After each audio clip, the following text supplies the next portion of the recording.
जाने क्यों उदास है जी, इश्क होता तो बात भी थी। जी अस्सलाम वालेकुम रहमतुल्लाह, मैं हूं आपका मेज़बान एडवोकेट चौधरी रहमान। आज की वीडियो में हम बात करेंगे सैयद मंसूर अली शाह साहब के बारे में, जो कि 28 नवंबर 1962 को पेशावर में पैदा हुए।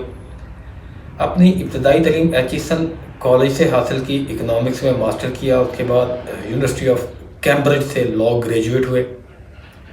पेशावर में प्रैक्टिस शुरू कर दी और आपको ये जान के हैरानगी होगी कि his lordship justice Yahya Khan Afridi और his lordship justice Mansoor Ali Shah साहब एक ही चैम्बर से वाबस्ता रह चुके हैं। 2009 सितंबर ये वो दिन था जिस दिन आप लाहौर हाई कोर्ट के जज मुंतखब हुए और आपने एड हॉक का पीरियड मुकम्मल होने के बाद कंफर्म हो गए। जून 2016 को आप चीफ जस्टिस लाहौर मुंतखब हुए और अपने इस ओहदे का हल्फ लिया। हल्फ लेने के बाद आपने जो सबसे पहला काम किया, मुझे अच्छी तरह याद है कि आपने अदालत के जो 30 ऑफिसरान थे, ऑफिसर इन स्पेशल ड्यूटी, उनको बना दिया गया। मीनिंग देयर बाय कि उनको OSD बना दिया गया। उनके खिलाफ इंक्वायरी शुरू हो गई। मीनिंग देयर बाय कि उन्होंने अपने घर से एहतसाब का अमल शुरू किया। Chief justice Lahore high court का रहते हुए आपने बहुत से नुमायां कारनामे अंजाम दिए। उसके बाद आपकी एलिवेशन होती है जी सुप्रीम कोर्ट में, और सुप्रीम कोर्ट में आपने जो रोल अदा किया वो किसी से ढका छुपा नहीं है। ख्वातीन और बच्चों के मसाइल को लेके आपने हमेशा हर प्लेटफॉर्म पे आवाज़ बुलंद की। इंसानी हकूक़ के लेके अगर कोई आवाज़, मुअस्सर आवाज़ गिनी जाती थी तो वो मंसूर अली शाह साहब और अतर मिन्नल्लाह साहब थे। लेकिन चूँकि आज हम सिर्फ मंसूर अली शाह साहब की बात कर रहे हैं, सिर्फ इसी तक महदूद रहेंगे। ऑल्टरनेट डिस्प्यूट रेजोल्यूशन आपका एक नुमायां कारनामा था।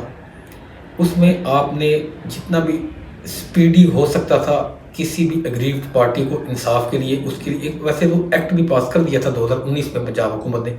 लेकिन आपने सुप्रीम कोर्ट की एक बाइंडिंग साइटेशन भी दी, जिसमें हर ऑनरेबल जज साहब को इस बात पे बाउंड किया गया, ड्यूटी बाउंड किया गया कि वो पहले दोनों पार्टीज़ को ADR में जाने का मशवरा देंगे। इसके अलावा आप ये देख लेते हैं कि जिस तरह हम घर बैठ के चेक कर लेते हैं कि हमारी कौन सी डेट कौन सी जज साहब के पास लगी हुई है और कौन डेट ऑफ हियरिंग कौन सी है। ये जो डिजिटल सिस्टम है, ये भी ऑटोमेशन सिस्टम, ये भी जस्टिस मंसूर अली शाह साहब ही पहली बार लेके आए। इसके अलावा केस मैनेजमेंट सिस्टम, पहले ये होता था कि प्रिडिक्शन हो जाती थी कि कौन सा केस कौन से जज साहब के पास लगेगा। लेकिन जब आप chief justice Lahore high court बने तो आपने ये कारनामा भी सरअंजाम दिया कि ये सारा सिस्टम कंप्यूटराइज कर दिया गया। अब सिर्फ दुआ तो चल सकती है, दवा नहीं। अब हमें किसी को नहीं पता होता कि हाई कोर्ट के किस मुअज़्ज़ज़ बेंच के सामने हमारा ये केस जाएगा। केस मैनेजमेंट सिस्टम, ये भी इस जुडिशरी को जस्टिस मंसूर शाह साहब की ही मार्फत नसीब हुआ। काफ़ी दिल उदास है क्योंकि 13 नवंबर 2025 को जस्टिस मंसूर अली शाह साहब ने अपने ओहदे से इस्तीफ़ा दे दिया। हम इस्तीफ़े पर बिल्कुल बात नहीं करेंगे कि कौन सी ऐसी रीज़न थी जिसकी बुनियाद पे उन्होंने ये इस्तीफ़ा दिया। लेकिन हम ये ज़रूर कहेंगे कि कोई बंदा जो इंटेग्रिटी और डिग्निटी का हामिल हो, वो इस तरह के हालात में, देखें मैं आपको एक मिसाल देता हूँ। हम भी कहते हैं फ़ौज के बारे में क्यों हमें एक चीज़ अच्छी लगती है। फ़ौज के मिसाल के तौर पर अगर 3 मुअज़्ज़ज़ जनरल साहबान को एक पैनल या 5 का पैनल जाता है, उनमें से पुरानी बात हो रहा है, 27th अमेंडमेंट के बाद सारे पैरामीटर चेंज हो गए, तो उनमें से अगर वज़ीर पाकिस्तान एक चूज़ करते तो जो बाकी जो 2 या 3 होते थे, अगर उनमें से कोई जूनियर होता था और वो उसी टाइम रिज़ाइन कर देता था। ये ट्रेडिशंस थी, कानून में कहीं नहीं लिखा हुआ था। तो ये होती है इंटेग्रिटी और डिग्निटी, और इसी इंटेग्रिटी और डिग्निटी को पामाल होने से बचाने के लिए जस्टिस मंसूर अली शाह साहब ने इस्तीफ़ा दिया। मेरे ख्याल में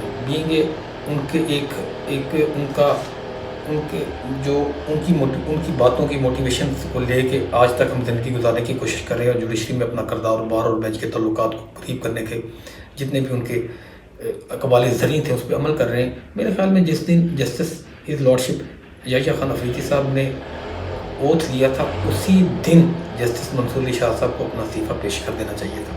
खैर, अभी भी कुछ नहीं बिगड़ा, क्योंकि जो इस तरह के लोग होते हैं वो ओहदों के मोहताज नहीं होते, बल्कि ओहदे इन जैसे लोगों की वजह से ही तख्लीक किए जाते हैं और ओहदे ही इनके मोहताज होते हैं।